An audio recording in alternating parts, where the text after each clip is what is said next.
Hey everyone, today is May 10th, 2020. Another update about the lockdown and some life experiences from it. One of the biggest benefits I got during this lockdown is that it forced me to reconsider things that used to be second nature to me, right? So we have to wash our hands before eating, and it sometimes forces me to slow down and not put something in my mouth without really thinking it through. I used to have a habit of mindlessly swallowing tens of thousands of calories a day sometimes without even having anything to cross my mind that I had done so. But now that I have to wash my hands, it puts a little bit of a barrier between me and my food, and it's nice.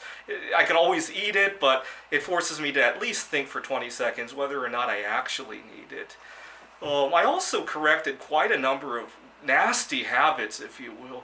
I have a big habit of picking my ears and cleaning my ears. And what I'll sometimes do is use a sharp object like the end of a pen, or sometimes various objects I could find around, and just without even thinking about it, just put it into my ear. My favorite is to put hydrogen peroxide in my ear and then use some kind of utensil to stir up the earwax to cause it to fizz up. And I used to not think very much of it. Sometimes I would do this in a crowded place, and then somebody would bump into me and hurt my ear, and I would scream. And it's happened a few times before, and it really scares the crap out of people. It's not very healthy, not a very safe habit, obviously.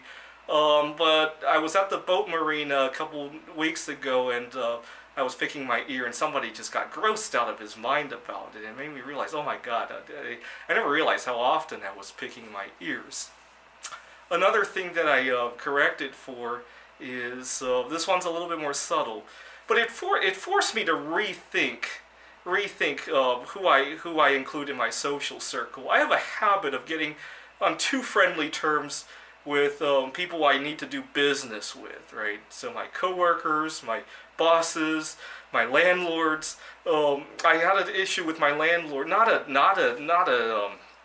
significant argument or anything, but I needed to extend my lease beyond what we had agreed to, because obviously we really shouldn't be leaving our homes, and because of the moratorium on eviction, she kind of had to agree anyway.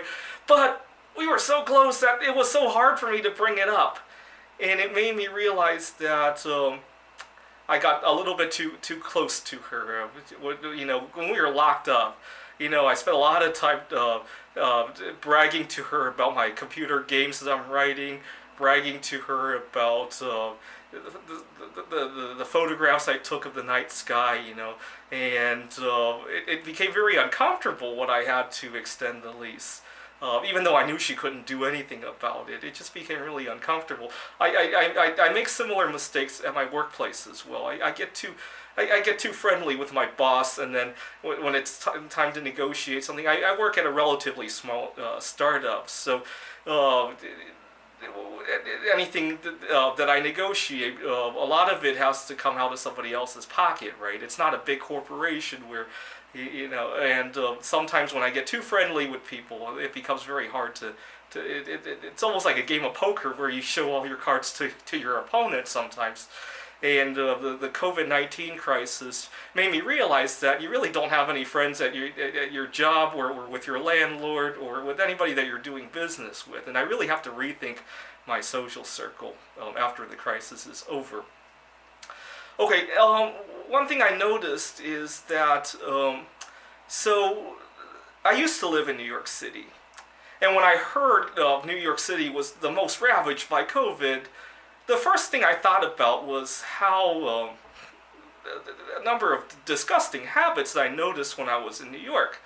So I have eczema, it's in remission, but I have very strong skin sensitivities to various chemicals and food ingredients. And one thing I have to be careful of, for example, if I take a flight, right, and I'm sitting next to somebody, I gotta ask the person next to me to please be considerate when he's eating and not dust his hands off everywhere, right? See, I wish there was a name for the concept of dusting your hands off everywhere, right? See, people talk about coughing and sneezing into your elbow. Can you imagine if we didn't have a name to describe the concept of coughing or sneezing, or we didn't have a name for elbow? When people talk about we should stay 6 feet away from other people, can you imagine if we didn't have a concept of feet? And you have to say, well, stay, an arm, like 3 arm lengths away from people, or even if we didn't have a concept for the arm either, can you imagine how you would describe that? So I wish there was a concept. So, for example, when you board a train or a plane, the flight attendant could say, due to a passenger with an allergy, please avoid blah while eating, right? But we don't have a word for that, right? But when I was in New York, people seemed to think it was their freedom to dust their hands everywhere, even if it makes you sick, even if it might kill somebody, right? New Yorkers just love their freedom. I mean, it's great, but I think we should always be open to learning some new things, especially because not dusting your hands and actually going to wash them, walking to the bathroom to wash, that's some good exercise too, right? But New Yorkers don't like to think positively like that, right? I hope after COVID, now that we've gotten used to the idea of washing our hands and social distancing and being careful about coughing and sneezing, the idea of not spreading your food everywhere will just be another concept, right? That could bring some positive energy to the city. I wasn't surprised when I heard that New York was the most ravaged. I've been to a lot of other places where this is not nearly as big a problem. When I travel to Montana or Wyoming, or when I go to another country, a lot of other countries, they keep their rooms a lot cleaner. Right? They don't wear shoes into the. When I was staying in a hostel in Gdansk, Poland, people take off their shoes. They make sure not to drop crumbs everywhere when they eat. And then I go to New York and it's like a war zone. People think that, I'm only staying here for 2 days. I might as well take advantage by making a mess everywhere.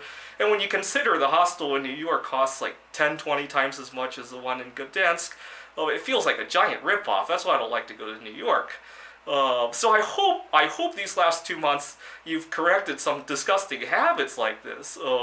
One thing I noticed is that people seem to be going in the extreme directions, right? The people who want to get more exercise and correct bad habits, they're doing it on steroids because now they don't have all this distraction of social life, right? They don't have people offering them junk food or cigarettes and they have time to exercise and all that. And then on the other extreme, people think this is a good time to be drinking and getting high because they don't have any other responsibilities anyway.